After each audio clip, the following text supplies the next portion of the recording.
సన్నాసులు దద్దమ్మలు అంటే ఊరుకోం, ఊరుకోకపోతే ఊరుకో. అక్కడికి కేసీఆర్ ని భాష మార్చుకో. డిప్యూటీ సీఎం బట్టి విక్రమార్క. మరి నువ్వు రేవంత్ రెడ్డికి ఎందుకు చెప్తలే?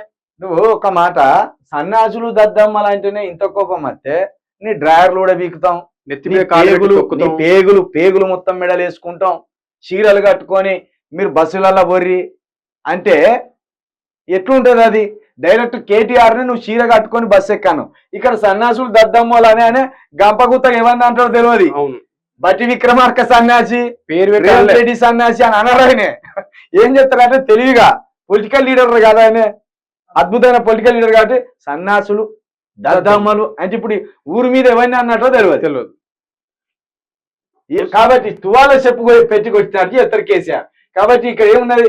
సన్నాసులు దద్దమ్మలు అంటే ఊరుకోకపోతే అటు ఇటు ఊరుకు. ఎవరన్నాడు? కేసీఆర్ నీ భాష మార్చుకో. డిప్యూటీ సీఎం బట్టి విక్రమార్క ముందు నీ తీరు మార్చుకో.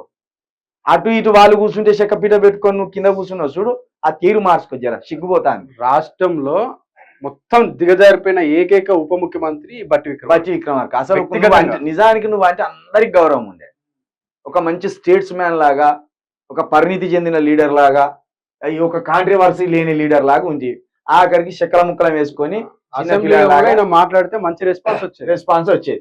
నోరు తెరిస్తే అన్ని అబద్ధాలే, అందుకే బీఆర్ఎస్ గల్లంతైంది. అబ్బో, మీరు చెప్పిన అబద్ధాలకు జనం బొక్కవర్ల పడ్డారు అయ్యా. మీరు చెప్పిన అబద్ధాలకు జనం బొక్కవర్ల పడ్డారు. ఒకసారి పని చేయర్రి, మీరు సెక్యూరిటీ లేకుండా, ఎస్కార్ట్స్ లేకుండా, ఈ పొంగులేటి శ్రీనివాస్ రెడ్డి, బట్టి విక్రమార్క, రేవంత్ రెడ్డి, సీతక్క ఈ మంత్రులు ఉన్నారు కదా, ఏ సెక్యూరిటీ లేకుండా ఒక్కసారి ఊర్లలో పోయిరారు. అట్లా పోయి ఇట్లా అత్తే చింతబర్యలు. ఇక అసలు మీ అవతారం ఎట్లుంటుందో మీకే తెలుస్తుంది.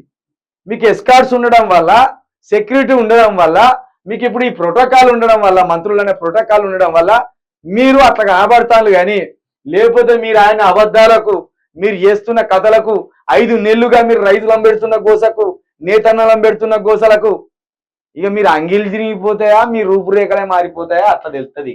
ఇక ఈ ఎన్నికల్లో బీఆర్ఎస్ ఒక్క సీటు కూడా రాదని కామెంట్. అదే తిరిగి చదువుకోవాలి, దాన్ని తిరిగి చదువుకోవాలి. కాంగ్రెస్ ఒక సీట్ వస్తుందా రాదా అనేది తిరిగి చదువుకుంటే బాగుంటది. ఆ బట్టి విక్రమార్క గారు ఇక ఇలా కథ గిట్టున్నది. బట్టి విక్రమార్క మంచోడు అంటే మంచం కింద సాగు తెచ్చినట్టు ఉన్నది. కనబడితేనే లేడు. ఒక ఉప ముఖ్యమంత్రి అంటే నువ్వు 17 నియోజకవర్గాలు తిరగవలసిన స్థాయి ఉన్న వ్యక్తివి. ఆ ఇమేజ్ కూడా నీకు ఉన్నది.